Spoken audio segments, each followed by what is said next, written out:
Welcome again. Our first lecture will be Myocyte Electrochemical Physiology.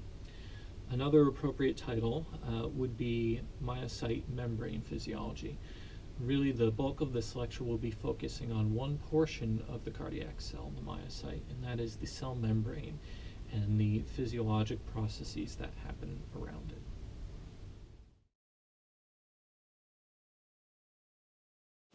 The first topic we need to discuss is the resting membrane potential.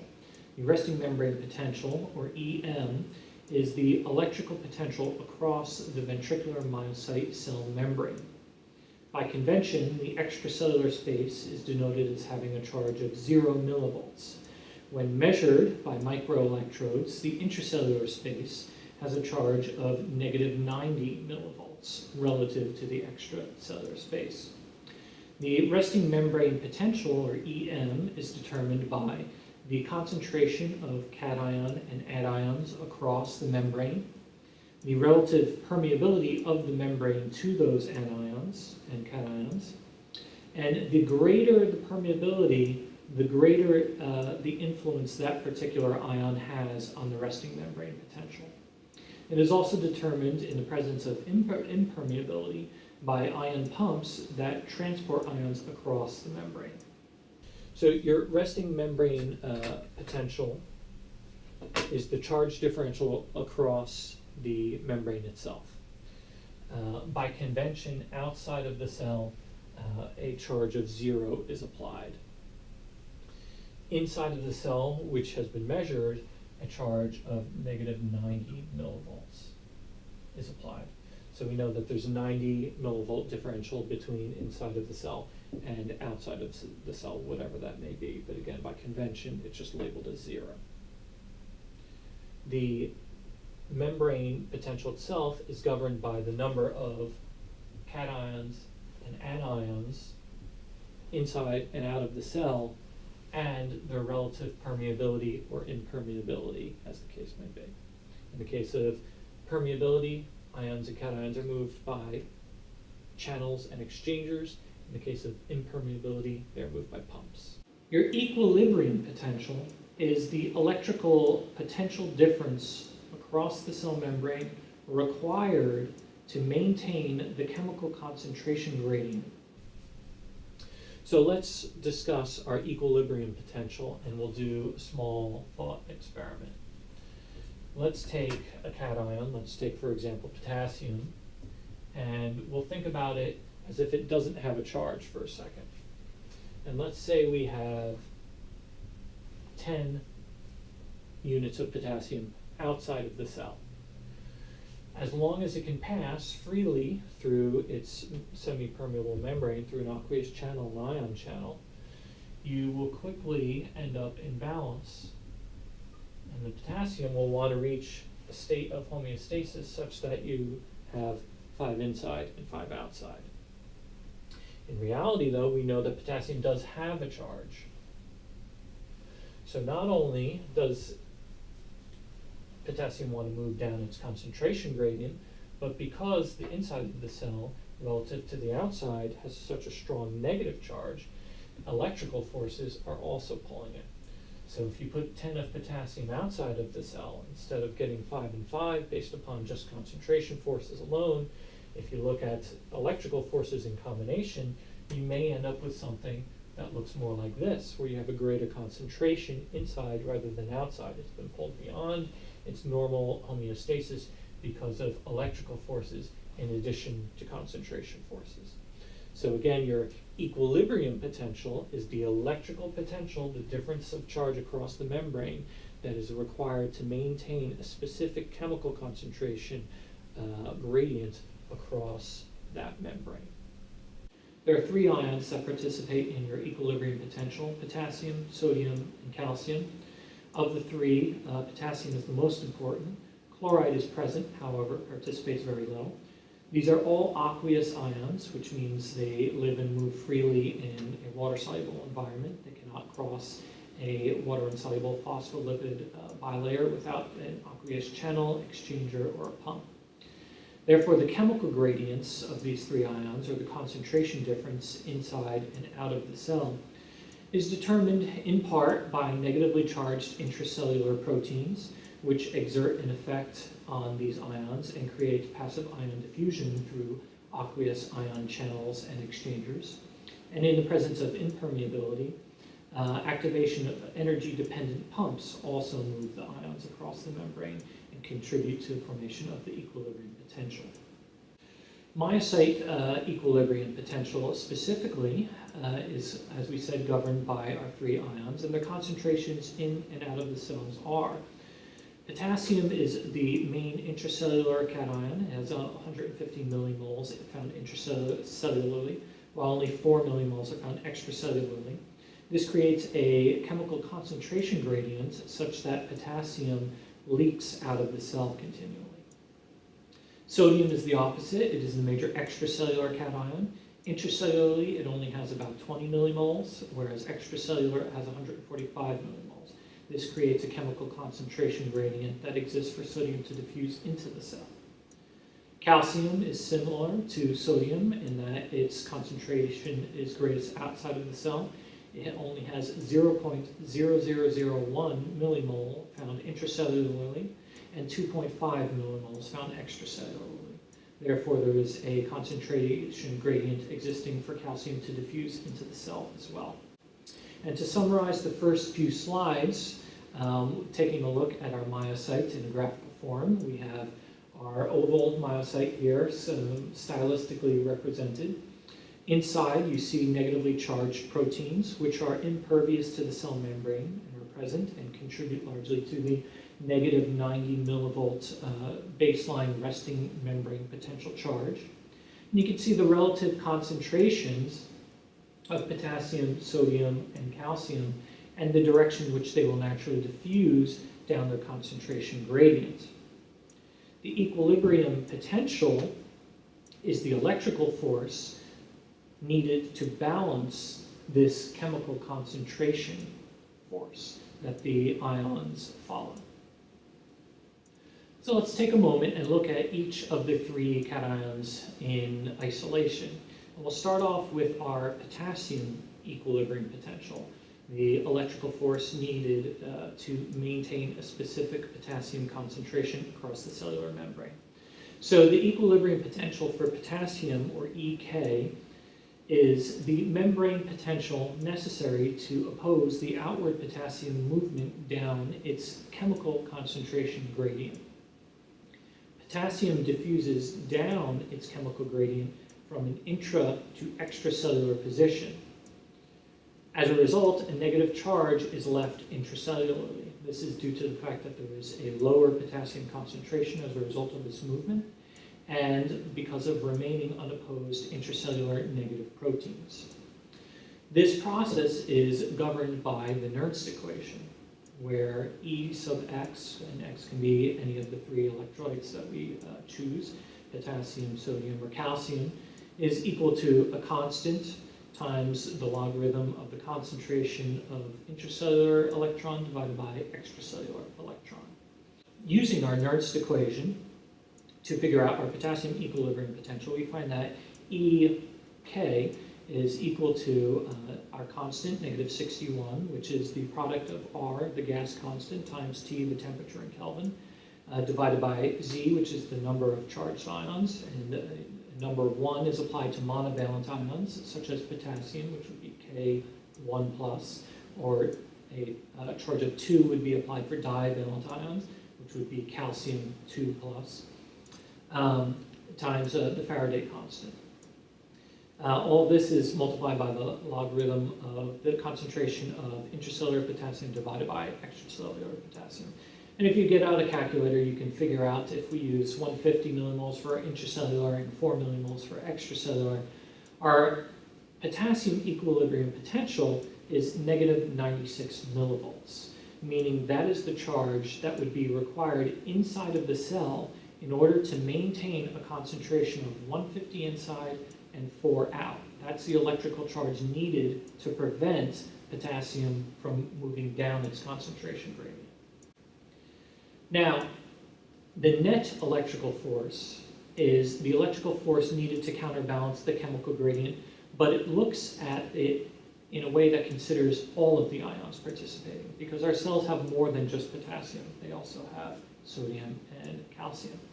So our resting membrane potential, EM, for our ventricular myocyte, we know is negative 90 millivolts. And our net electrical force for potassium would be our resting membrane potential minus our equilibrium potential for potassium.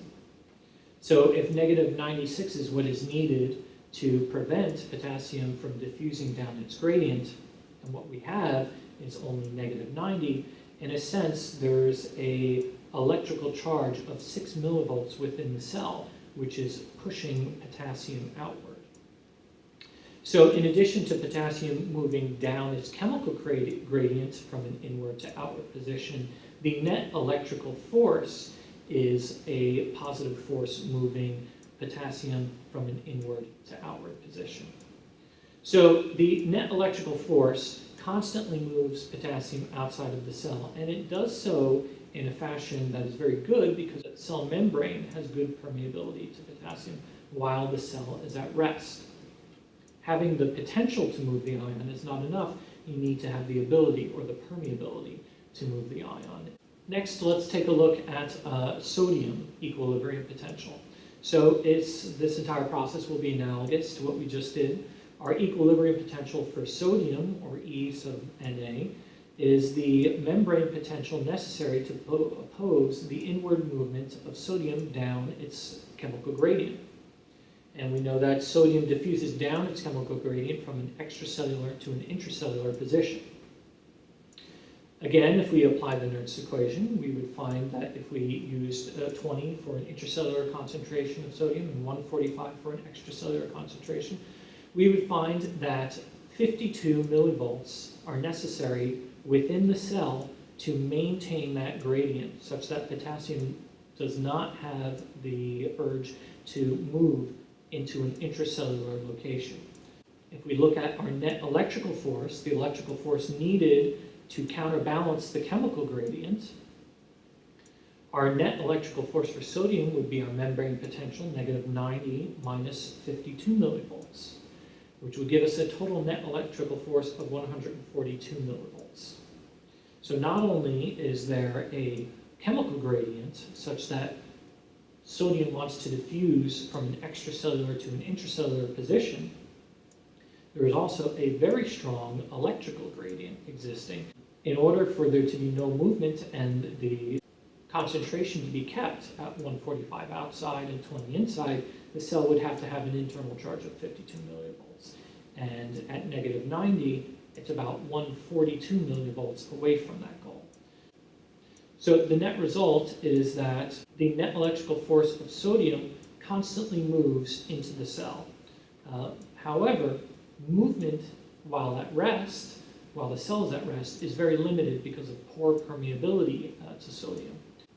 So the net electrical force of sodium is such that it constantly wants to move sodium into the cell. In order for sodium to be kept in balance such that 145 was out of the cell and 20 millivolts was in the cell, and sodium would not move down its concentration gradient, the intracellular concentration would have to be positive 52 millivolts, okay? Which is nowhere near. It's actually negative 90 millivolts. So the difference between these two numbers is negative 142 millivolts. So you have a very large difference between what is needed to keep sodium in balance and what actually exists. So you have a large chemical gradient pulling sodium into the cell, and you have a just as large electrical gradient pulling sodium into the cell.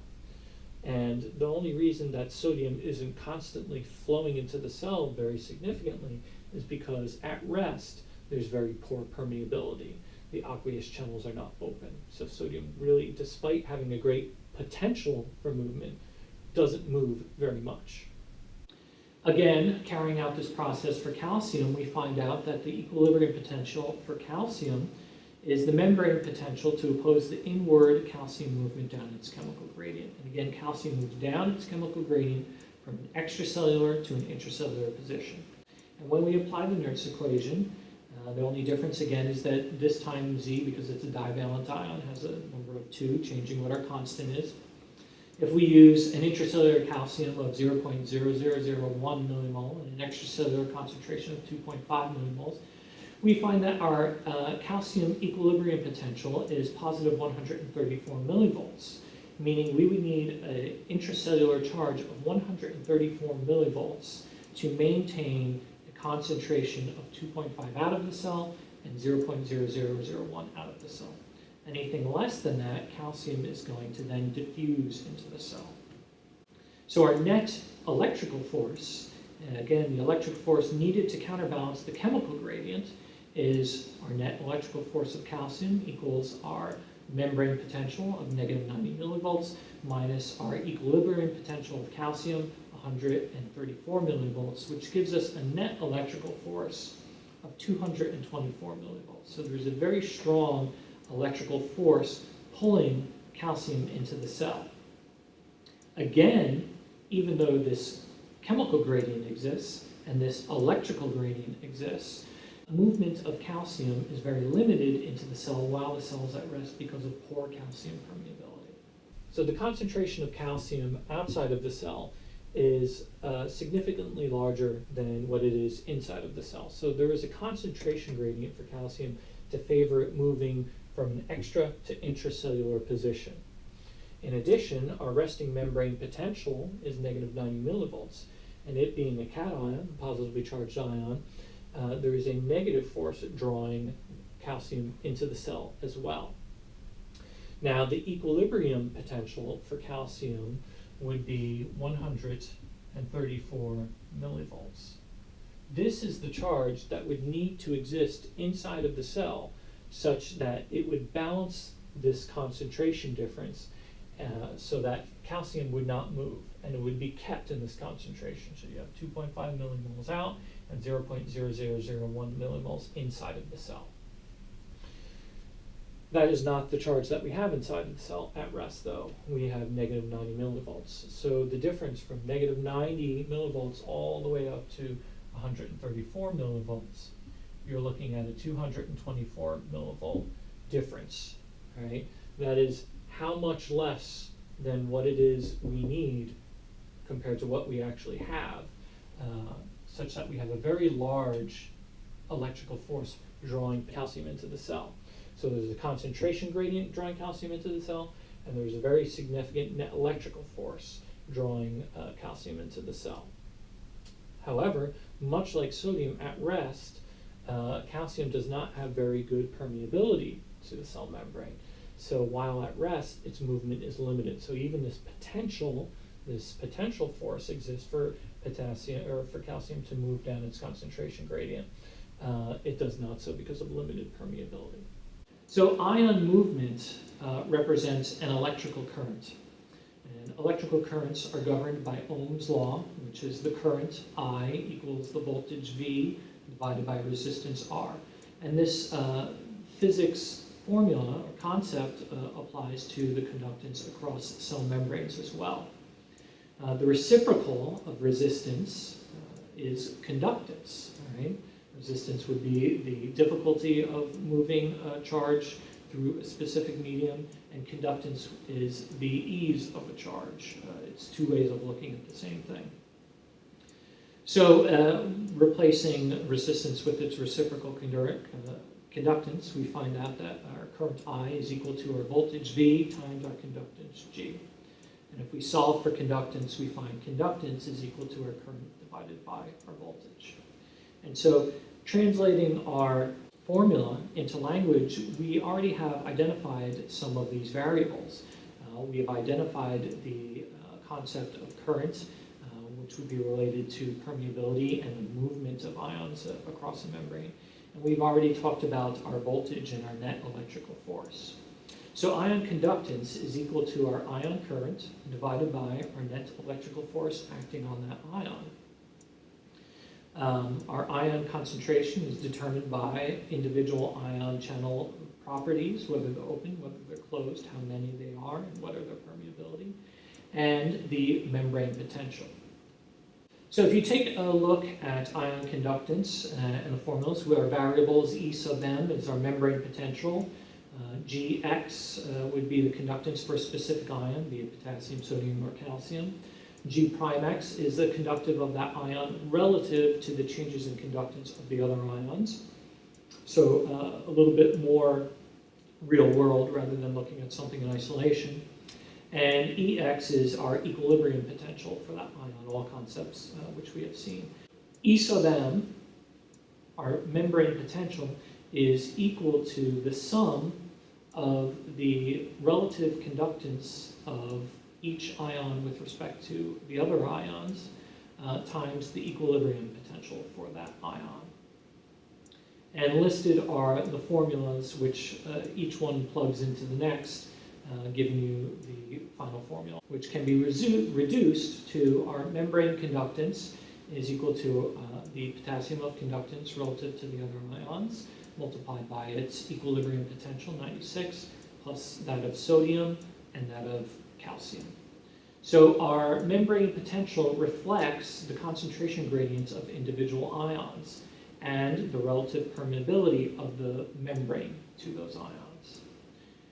In fact, concentration gradients change very little, even during action potentials when there is a flux of ions.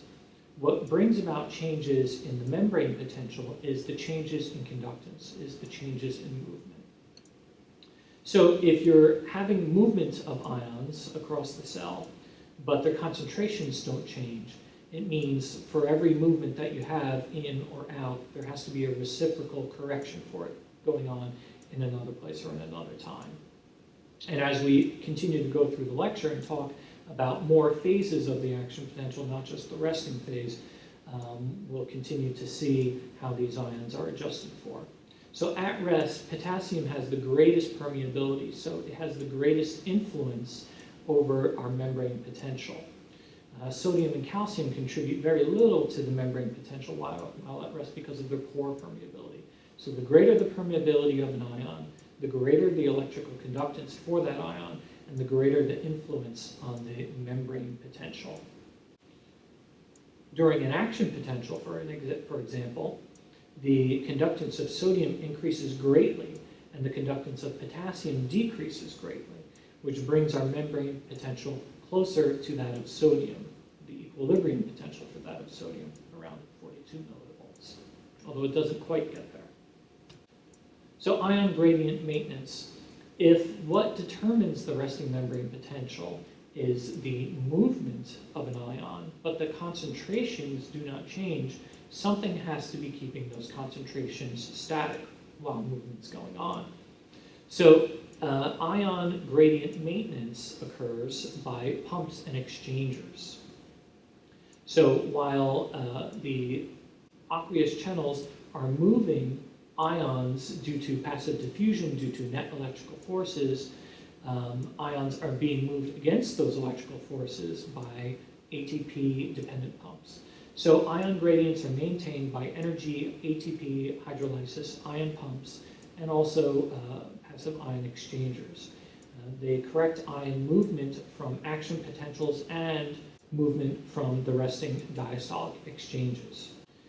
We have 2 ion pumps and 1 ion exchanger. Okay?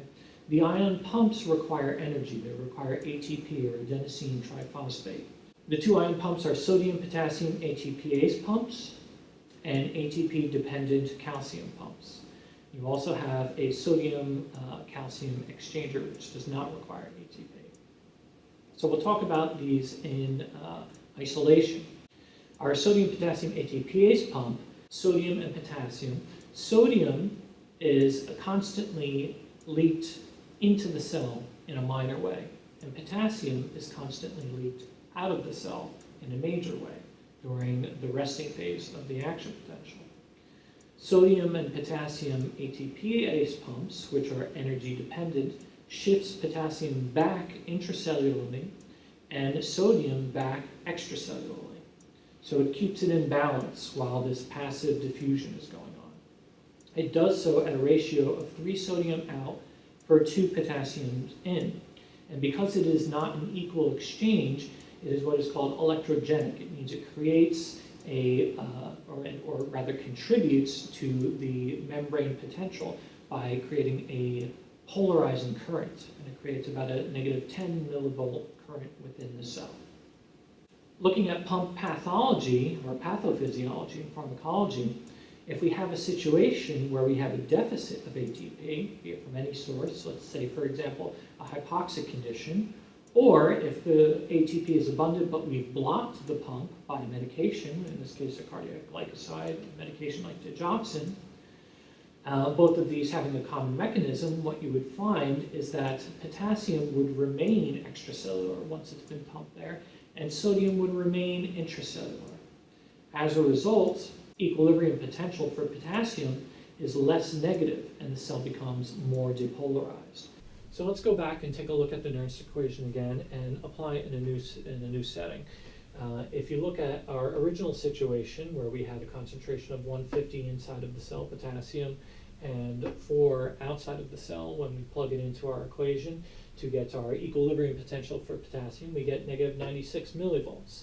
And that was the electrical force necessary to balance the chemical gradient force for potassium moving across the membrane. Let's say now that we inhibit one of our sodium-potassium ATP pumps, okay, either by hypoxia or by giving it digoxin, such that it can't pump sodium and potassium the way it used to. So potassium is constantly leaking out of the cell and it can't be pumped back in. So it's going to be lower intracellularly, let's say around 140, and higher extracellularly, let's say around 5, okay? If you do the math, what you find now is that your new equilibrium potential is 89 millivolts. Beyond that, as a result of the absence of function or decrease in function of the pump, its own electrogenic current is not established, and so the cell also becomes further depolarized for that reason. By stopping a sodium-potassium ATPase pump, we make the cell less negative, which means that it is depolarized, okay? You moved it away from the negative pole towards a 0, depolarized. And we've also stopped the ATPase pump, so we've lost that negative 10 millivolt contribution because of its unequal movement. All right, so stopping the pump depolarizes your cell for 2 reasons: loss of electrogenic function, and because of the Nernst equation, you generate a new equilibrium potential, which contributes to your membrane potential. Sodium and calcium exchangers do not require ATP. They operate, however, in both directions, and they are dependent on the voltage across the cell membrane. So the direction will depend on what the membrane potential is. So in the resting cell, our resting membrane potential will cause a sodium-calcium exchanger to move 3 sodium into the cell for every 1 calcium out of the cell. When the cell depolarizes, when they become less polar and move more towards 0 as a charge rather than negative 90, the opposite will happen, and 3 sodium will move out of the cell and 1 calcium will move into the cell.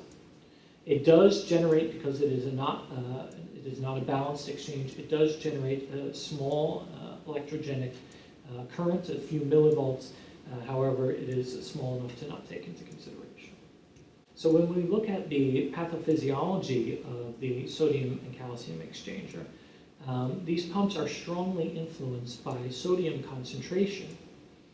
In the case of an ATP pump, a sodium-potassium ATP pump being blocked by digoxin, you will find that your sodium concentration inside the cell will increase.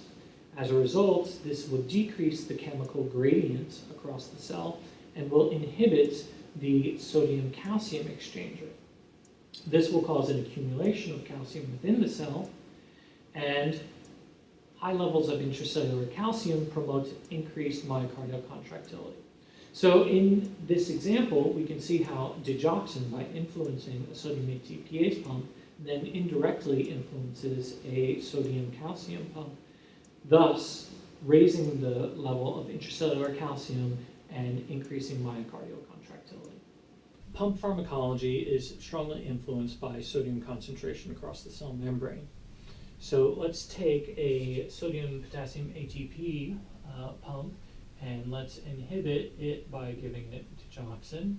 What you're going to find is that less sodium is moved out of the cell. So you have a greater concentration of sodium than normal inside of the cell and a less than normal concentration outside of the cell as a result of this pump's malfunction.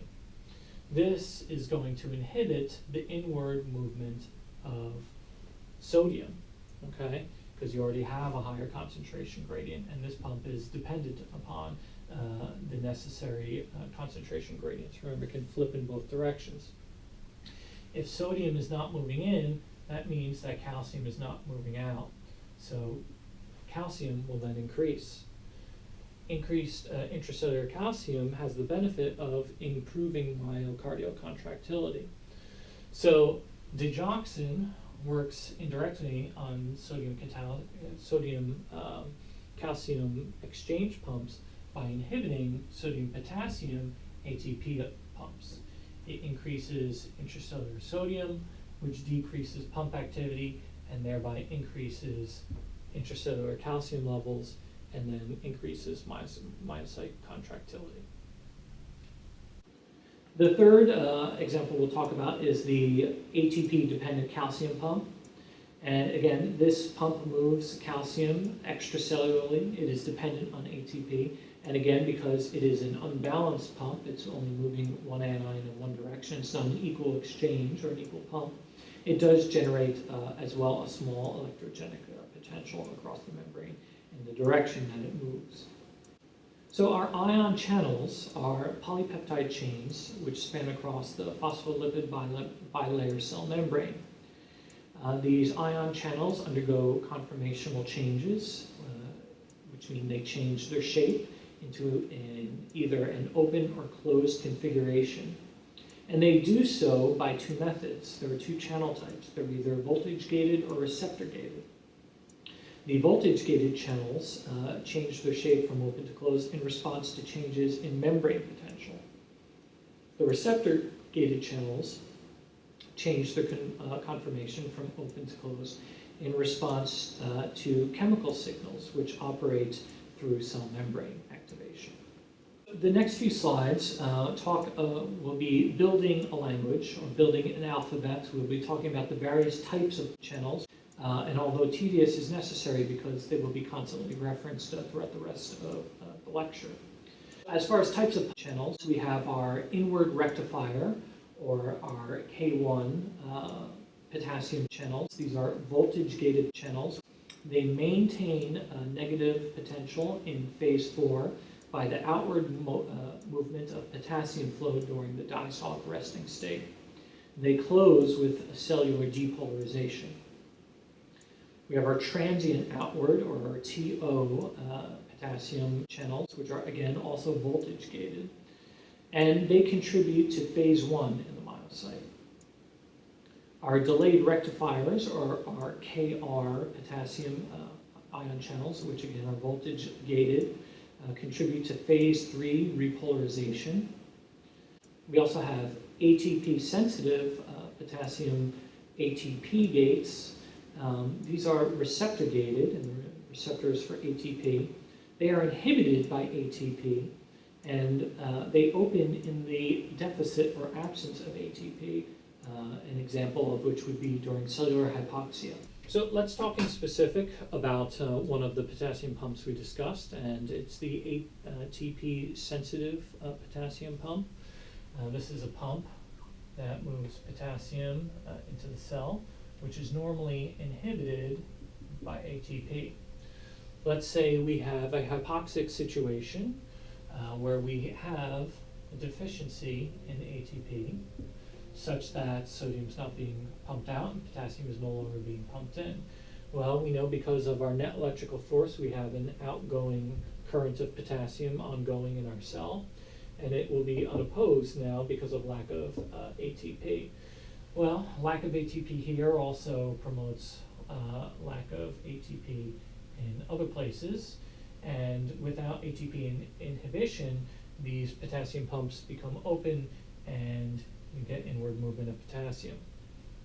So it is a compensation mechanism for states during cellular hypoxia or other induced ATP deficiencies. We also have acetylcholine activated potassium channels, which again are receptor gated, and they are activated in the presence of acetylcholine or adenosine, and they modify G1 proteins within the cellular wall such that the end result is the slowing of AV nodal firing. We also have calcium activated potassium channels, which again are receptor gated and are activated by high intracellular calcium, and these accelerate repolarization. We have two types of sodium channels. We have the fast inward, which is voltage gated, which are responsible for phase 0 of the action potential of the myocyte. And we also have slow inward sodium channels, or I sub F. F stands for funny. These are both voltage and receptor gated. It contributes to phase 4 of the pacemaker conduction within the SA node and AV nodal cells. And the F stands for funny for 3 reasons. They are unique among other types of ion channels in that they're the only ion channel that is activated slowly by hyperpolarization. It allows passage of both sodium and potassium ions, and it has inward current that is caused by hyperpolarization. The slow sodium funny channels are enhanced by sympathetic stimulation and beta-adrenergic stimulation, and they are suppressed by vagal stimulation. There are 2 types of calcium ion channels. We have the L-type, or long-lasting, sometimes called slow inward channels. They are voltage gated. Again, they are slow inward, long-lasting current channels that contribute to phase 2 of the myocyte action potential and phase 4 and 0 of the SA node and AV nodal cells action potentials. T-type calcium channels, again, are voltage gated. The T stands for transient. They have transient current and contribute to phase 4 of the pacemaker action potential occurrence within the SA and AV nodal cells. L-type are enhanced by sympathetic stimulation and beta-adrenergic agents as well. So in summary, taking a look at a typical action potential and all of the different types of potassium channels and the 2 types of sodium and the 2 types of calcium channels, we can look at the different phases starting at 4, 0, 1, 2, and 3, and then look at the relative degree of movement of ions through those specific channels during those specific times. Above the line in blue would represent outward current, and below the line denoted by yellow would represent inward current. And so you can correlate the movement of ions in and out of the cell and the degree of movement of those ions specifically with the different phases of the action potential by taking a moment and looking at this graph. So we need to spend a moment talking about individual ion channel biology, and the best and most well-studied of the ion channels is the fast inward sodium ion channel, and as such it works as a theoretical framework for the explanation of all the other types of channels. You can have several states of your sodium channel. You can have a resting or closed state, an activated or an open state, an inactivated, or could be considered pseudo-closed, or a back to resting state. And we'll go through each of these. In your resting state, when your sodium channel is closed, your outer or your M gates, or what are called your activation gates, are closed, and your inner gates, or your H gates, which are called your inactivation gates, are open. Once the cell then depolarizes, the proteins within the channel undergo a conformational change, and this is due to a change in voltage, and the channel alters its state and goes from a resting state to an activated state. The channel opens.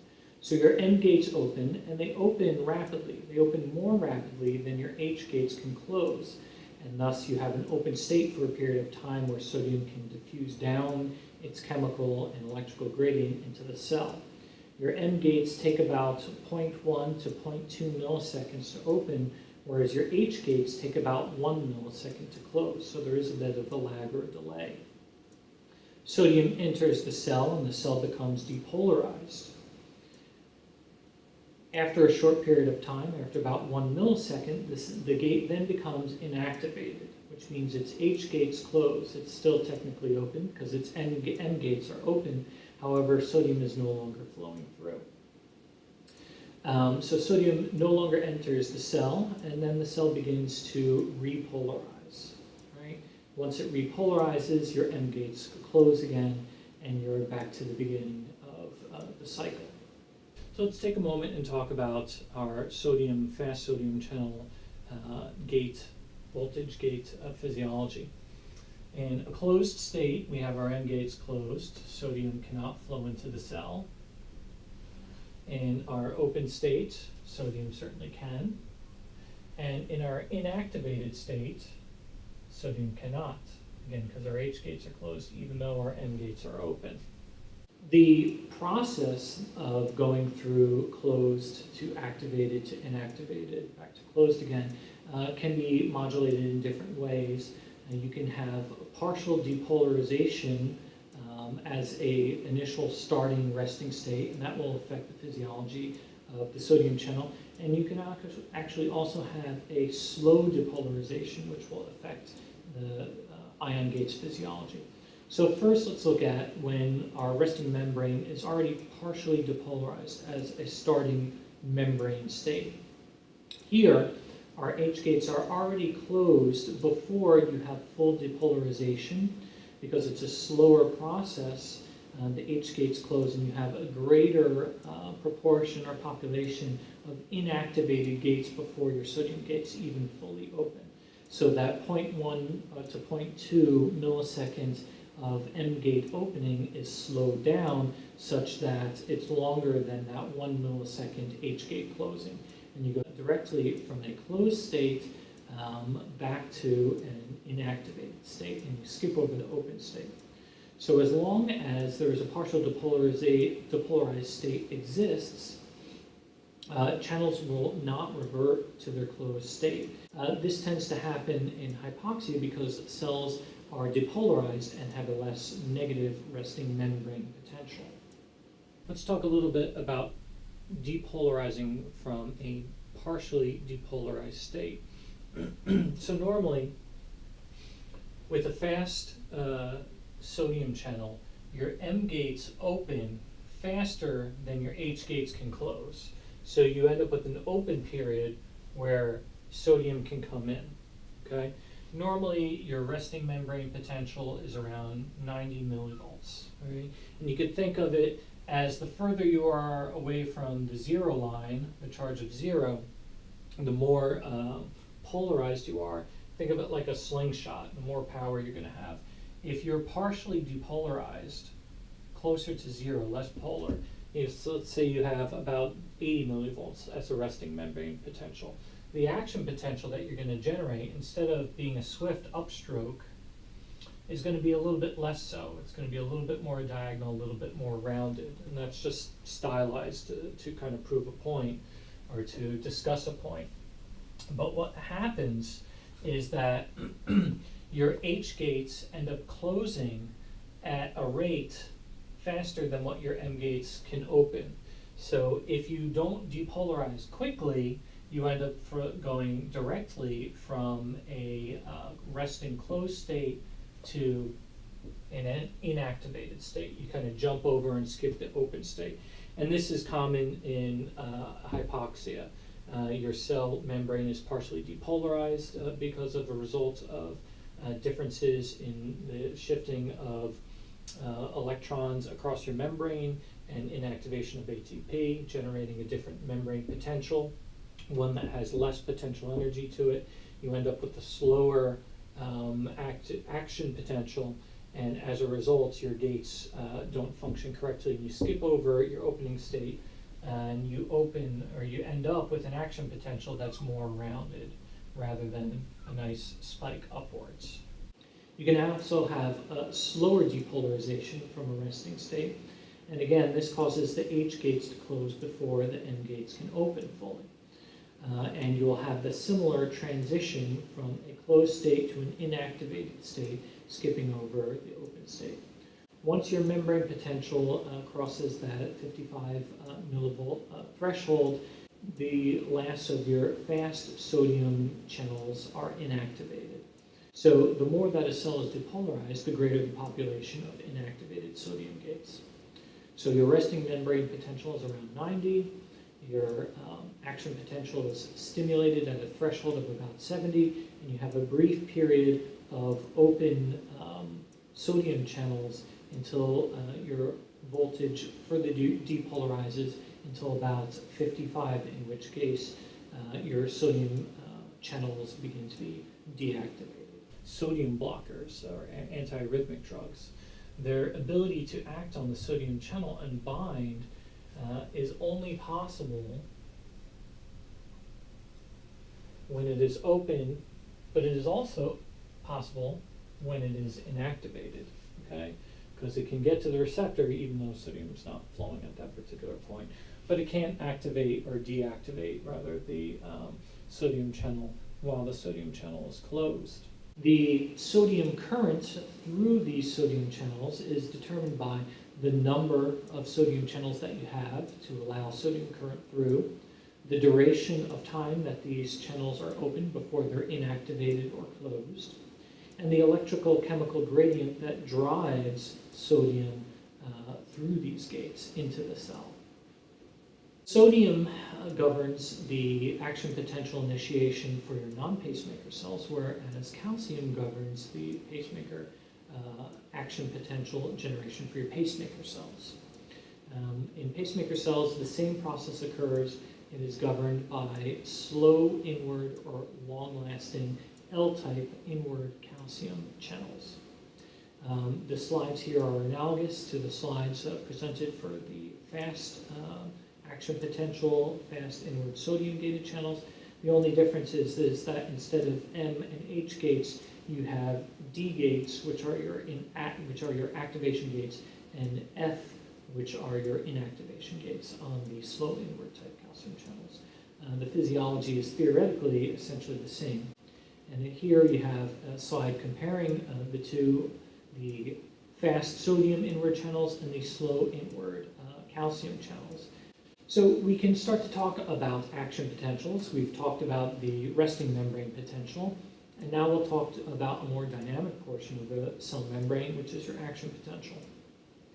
They occur when a cell membrane becomes suddenly depolarized and then repolarizes back to its original resting state.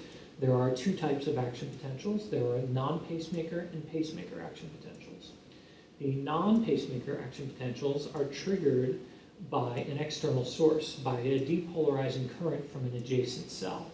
The pacemaker action potentials are generated spontaneously from within the cell itself. So the pacemaker cells are self-generating action potentials. So let's take a moment to talk about non-pacemaker action potentials. These are the fast response action potentials.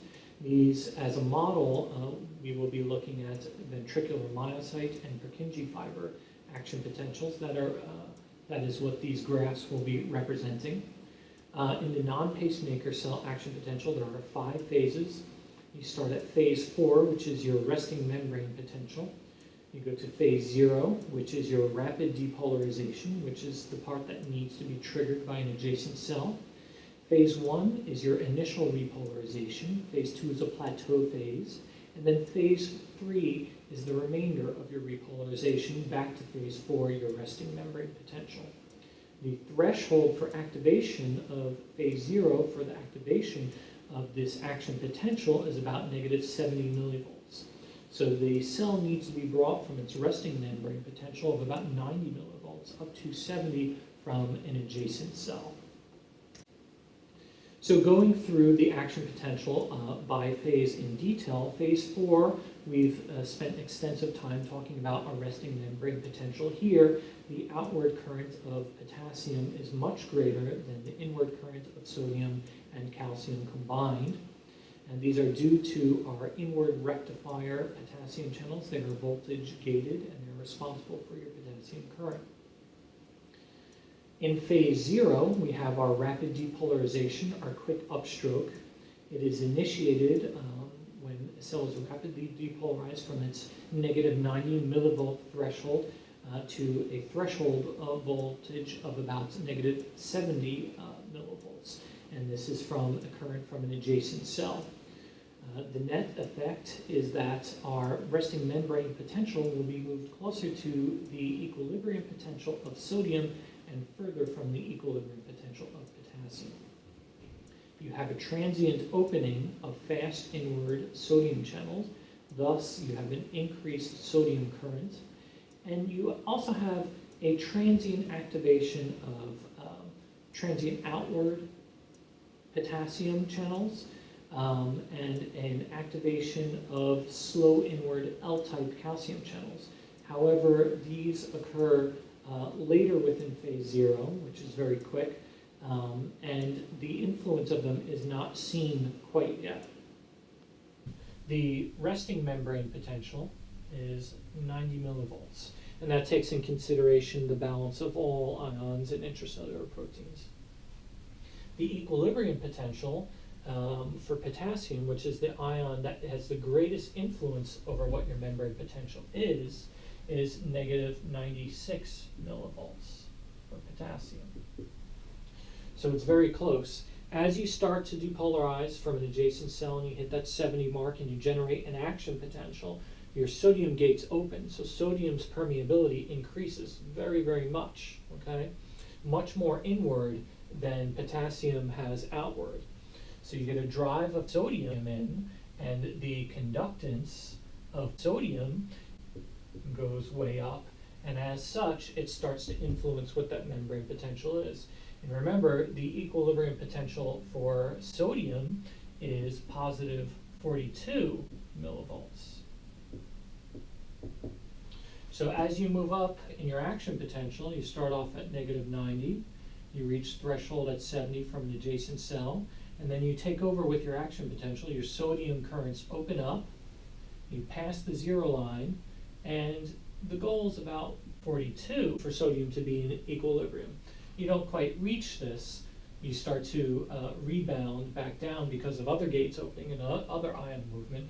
But the point is that the membrane potential starts to represent or starts to resemble what the equilibrium potential for sodium is. And that's why the curve looks this way when your sodium channels open. In phase 1, which is our initial repolarization, moving back to our negative 90 state, we see that the activation of our transient outward potassium channels starts to take effect. It started in phase 0, but now its influence on the action potential can be seen. We also see the completion of the inactivation of the fast inward sodium channels. In phase 2, which is our plateau phase, you have a balance between calcium and potassium. So we see an increase of the slow inward L-type calcium channels, and the effect is to delay repolarization back to our baseline resting membrane potential. These slow inward calcium channels open when our membrane potential crosses the negative 40 millivolt threshold. So they open in phase 0, but because they're slow, we don't really see their effect until about phase 2. The current of calcium is balanced by an outward current of potassium. And potassium moves through both transient outward and delayed rectifier calcium channels. And early on in phase 2, our outward potassium current is due to our transient outward potassium channels. However, this effect decreases very early on. So you have a decreasing outward potassium movement, which then is taken over by our delayed rectifier potassium channels. So you have an increasing potassium movement later on within phase 2, both of which act to balance the inward effect of calcium. In phase 3, which is our repolarization, we have an increase in potassium current by our delayed rectifier type potassium channels, and a decrease in the slow inward L-type calcium channels. So our L-type calcium channels stop, and they stop because they are calcium dependent in their inactivation. Once a certain intracellular concentration is reached, they turn off, and potassium, outward potassium channel current becomes unopposed, and the cell moves towards repolarization. Inward rectifiers towards the end of phase 3 eventually take over for the delayed type rectifier potassium channels, and eventually we will reach phase 4 again, which will bring us back to our true resting membrane potential, during which we have a greater outward potassium current due to our inward rectifier potassium channels, and this will be greater than the outward movements of both our sodium and calcium channels. On this slide, we see a collection of graphs which approach in different ways how to look at non-pacemaker action potentials. Starting on the first slide on the left, we can see that in phase 0, our fast sodium channels open, and then as they reach closer to their equilibrium potential of sodium, they inactivate. Also in phase 0, we see the opening of our transient outward potassium and our slow inward calcium channels. However, their effect isn't appreciated yet. In phase 1, we now see that our transient outward potassium channels are completely open, and our fast sodium inward channels are completely inactivated, and the cell begins to slightly repolarize. This is stopped by phase 2, our plateau, in which case our transient outward potassiums inactivate, but later on our delayed rectifier potassiums open. We also see inactivation of our slow inward type calcium channels slowly over the phase, such that there is a balance between potassium and calcium as this happens. In phase 3, we see our delayed rectifiers closing and our inward rectifiers opening, which brings us back to phase 4, in which we have our resting membrane potential, where our inward rectifiers are open and our calcium and sodium are closed. If we look on the upper right, we can see a representation along the cell membrane of the magnitude of movement of electrons with respect to timing of the action potential. On the bottom right, we see again an action potential, and this time it correlates movement of electrons based upon their chemical and electrostatic gradients. Non-pacemaker cells have their action potential and have their resting phase, and in between have a few subphases. During the non-pacemaker action potential, there is what is called an effective or absolute refractory period. This occurs during phases 0, 1, 2, and 3 of the action potential of the myocyte, and it represents a refractory period, a period of unexcitability during which no new action potentials can be generated. And this is because, going back to our sodium channel physiology, our H gates, our inactivation gates of our fast sodium channels are now closed, so we cannot generate another phase 0 spike. This limits our heart rate, and in doing so allows for appropriate filling time of the cardiac chambers. And it also means that tetany is not possible within the cardiac muscle. As long as you're in the absolute refractory period, you cannot generate a subsequent action potential. And if you look at the second graph along the bottom from the left, the rounded curve represents the isometric twitch of the heart. And you can see that it lasts almost as long as the action potential. This means that the heart is prevented from contracting before it has fully relaxed. And thus your heart cannot seize in tetany in a way that would inhibit regular beating. Your relative refractory period is immediately after your absolute refractory period. And again, these periods are demonstrated on the bottom left graph.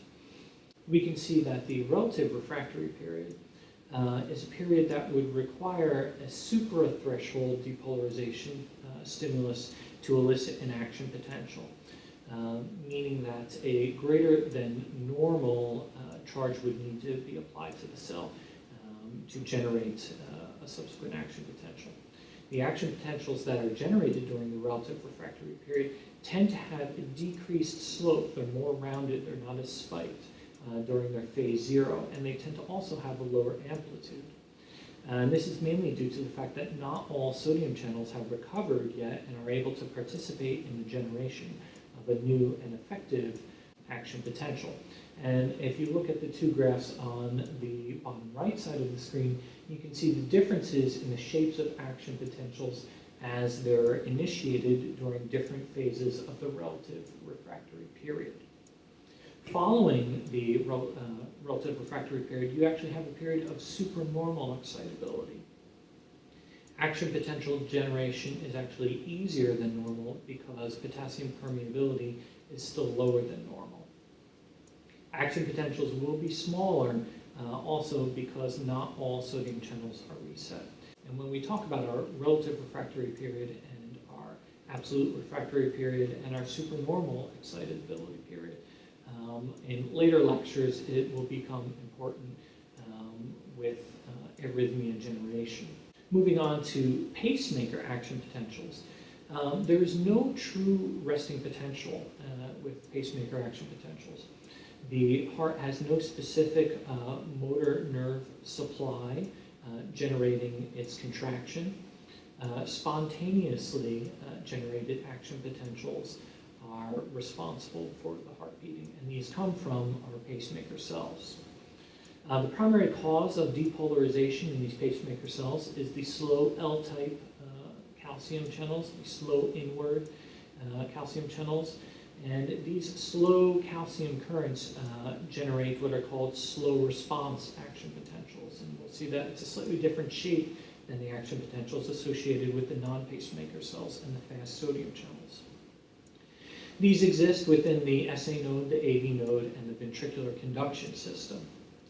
The SA node, sinoatrial node, rate overdrives both the atrioventricular node and the ventricular conduction system. And it does so because of the secondary pacemakers being overdrive suppressed. And overdrive suppression happens basically because secondary pacemakers become hyperpolarized when driven at a rate above their intrinsic rate.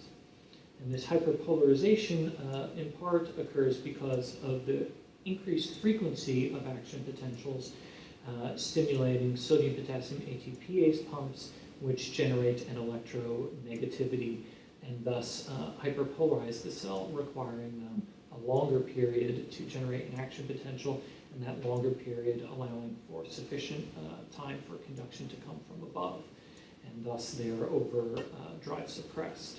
Pacemaker action potentials are also called slow response action potentials. They do not have a stable resting membrane potential. Instead, they cycle through the phases repetitively. There are three main phases. You can see that phase 1, the immediate repolarization, and phase 2, the plateau phases, do not exist with action potentials from pacemaker cells. We have a phase 0, which again represents our upstroke, although the shape is significantly different. And phase 3 is our repolarization period, again, and phase 4 is our spontaneous depolarization period.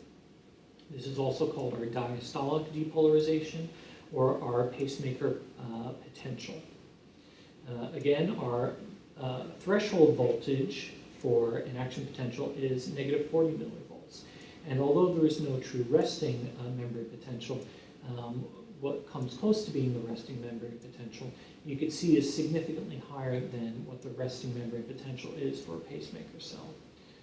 So going through the phases specifically in detail, in phase 0, which is our upstroke, not quite a rapid upstroke, our calcium channels, our slow inward L-type calcium channels, allow for increased calcium current into the cell. You also have a decreased transient potassium current.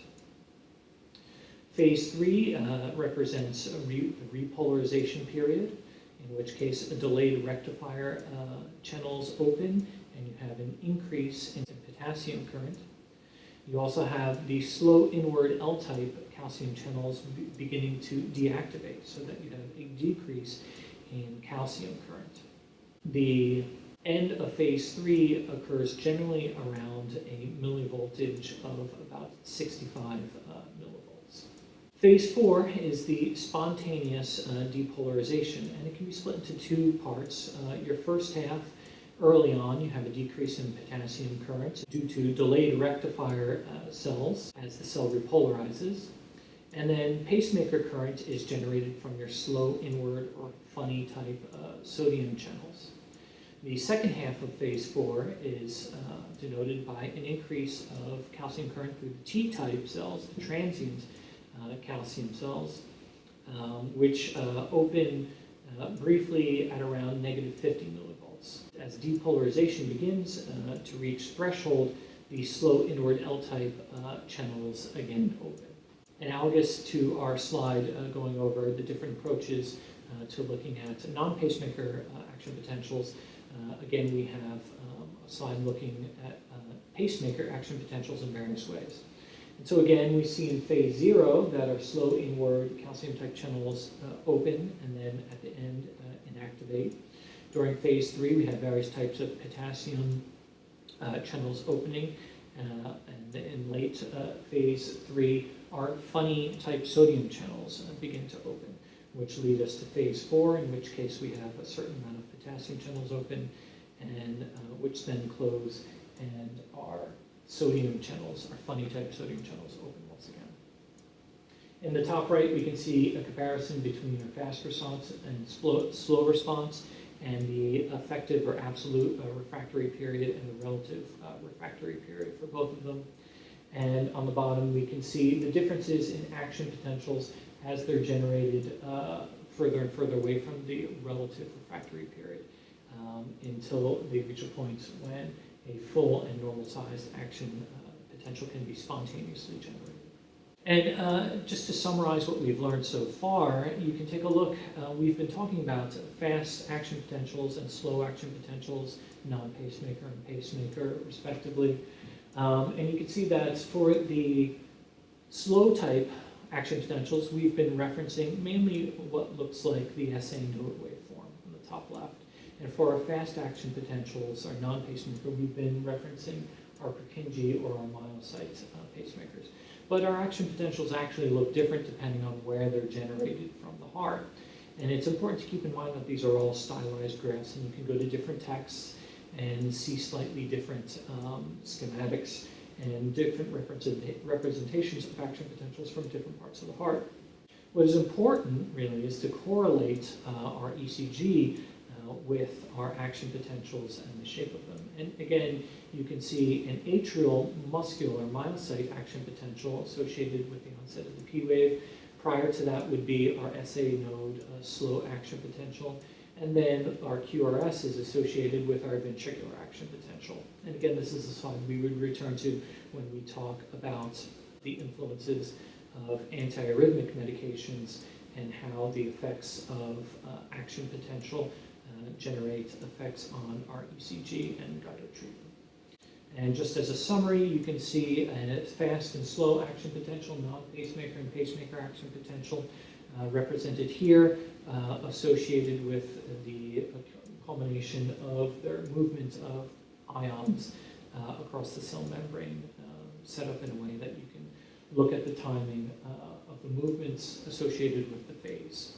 Abnormal activity can be initiated by one of three ways: either abnormal automaticity, abnormal triggered activity, or reentry. Reentry is a more of a system level or a tissue level concept. So sticking with our cellular concept, we'll be talking about abnormal automaticity and abnormal triggered activity.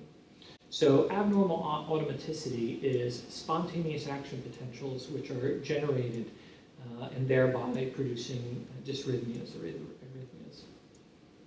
So we can have fast response non-pacemaker cells and fast response sodium channels which are blocked or inhibited by hypoxia may then slowly transform into spontaneous generating pacemaker cells or slow response pacemaker cells. Phase 0 becomes progressively depressed, and as your action potential is taken over by the slow inward type L-type calcium channel, you see that it leads to a potential spontaneous depolarization beginning during phase 4. And on the graph on the bottom, you can see a fast non-pacemaker cell action potential that is going through slow progressive sodium blockade until eventually all sodium channels are blocked, and under letter E, a spontaneous slow calcium channel pacemaker action potential is generated. This would be one concept that generates abnormal automaticity. Sodium channel inactivation gates are closed with greater depolarization, movement away from the resting membrane potential of -90 and closer to 0. Fewer sodium channels are available in resting action potentials, ranging from 60 to 80, and this leads to a decrease in peak sodium permeability, which leads to decreased maximum upstroke, decreased action potential amplitude, decreased excitability, and decreased conduction velocity through the cell and to adjacent cells. The other method of abnormal activity that we'll talk about is abnormal triggered activity. Non-pacemaker cells can undergo spontaneous depolarizations during phase 3 or early phase 4, and these can be triggered abnormal action potentials. When they occur early in phase 3 or during phase 3, they are called early after depolarizations. They occur when action potentials are potentially prolonged, so usually these are exacerbated or more frequent during slower heart rates, and they are thought to contribute to the development of prolonged QT dysrhythmias. In early after depolarizations, the current is carried by slow inward L-type channels. Fast sodium channels at the millivoltage that these are occurring are typically closed and do not participate.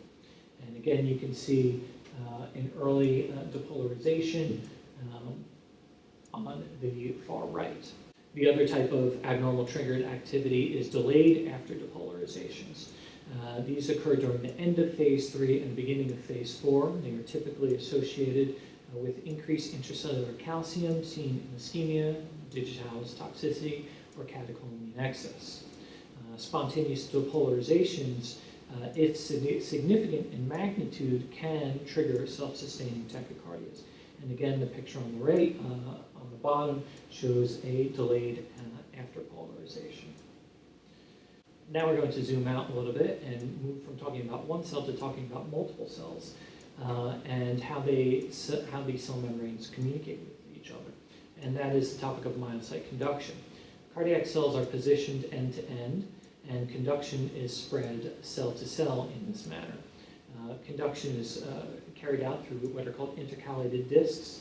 These are firm attachments between the membranes by adherent proteins in desmosome structures, and low resistance electrical connections formed by connection proteins in gap junction structures. It is through these anatomical structures that ion currents flow between two adjacent cells. Cell conduction velocity is determined mainly by three variables: muscle fiber diameter, the intensity of local depolarizing currents, and the capacitance and resistive properties of the cell. So muscle fiber diameter, paradoxically seeming, smaller diameter cells, such as found in the AV node, conduct slower, whereas larger diameter cells, such as found in the Purkinje system, actually conduct faster. In the intensity of the local depolarization currents, depolarizing currents are determined mainly by the slope of the action potential, the greater intensity being associated with a more vertical or fast type action potential. Conductance, again, is also determined by capacitance and the resistive properties of the cells, and this has to do with the membranes and the gap junction connections and cytoplasm. Conduction cells are myocytes, it is important to remember, that just have less myofibrils, but also have more gap junctions and a larger diameter. So it's not that it's different tissue, it's the same tissue, it just the tissues have slightly different ratios of characteristics. And so we'll take a break here. We've covered a good amount of material and laid a good foundation for future lectures. I'd take this opportunity to review the material and solidify it in your mind with independent reading, and certainly go back and rewatch any areas of interest or question. Okay, this is a good place to take a break. I hope you noticed within the last few slides we made a transition, a significant transition. We moved from talking about a single cell to talking about multiple cells. And in doing so, by zooming out, we really make a transition from cellular physiology to system physiology. In order to continue that zooming out process and move up through the conduction system and other systems of the heart, first we really need to complete our understanding of cell physiology. So our second lecture will actually focus more in depth and go into the cell itself, not just talk about the membrane, and look at a lot of the microanatomy and the molecular physiology. Once our cellular physiology understanding is truly complete, we'll really have a good foundation to then move upwards in any direction that we want, and start talking about systems and then organs. And that will be the overall direction that we will take. I hope that this first lecture has been enjoyable for you. I hope that you've relearned certain things, refreshed your memory, possibly filled in any gaps if they exist. And I hope that you have the opportunity to watch it a second time. I certainly encourage you to go out and do your own independent reading to further solidify the material. A lot of this will be used as a cornerstone for what we do in the future, as far as our lectures are concerned, and the material will be pretty consistently referenced. The first few lectures are early on specifically. So I hope the experience was enjoyable for you. I hope that it is what you were looking for, and I hope to see you with the next lecture. Thank you for your time and your interest.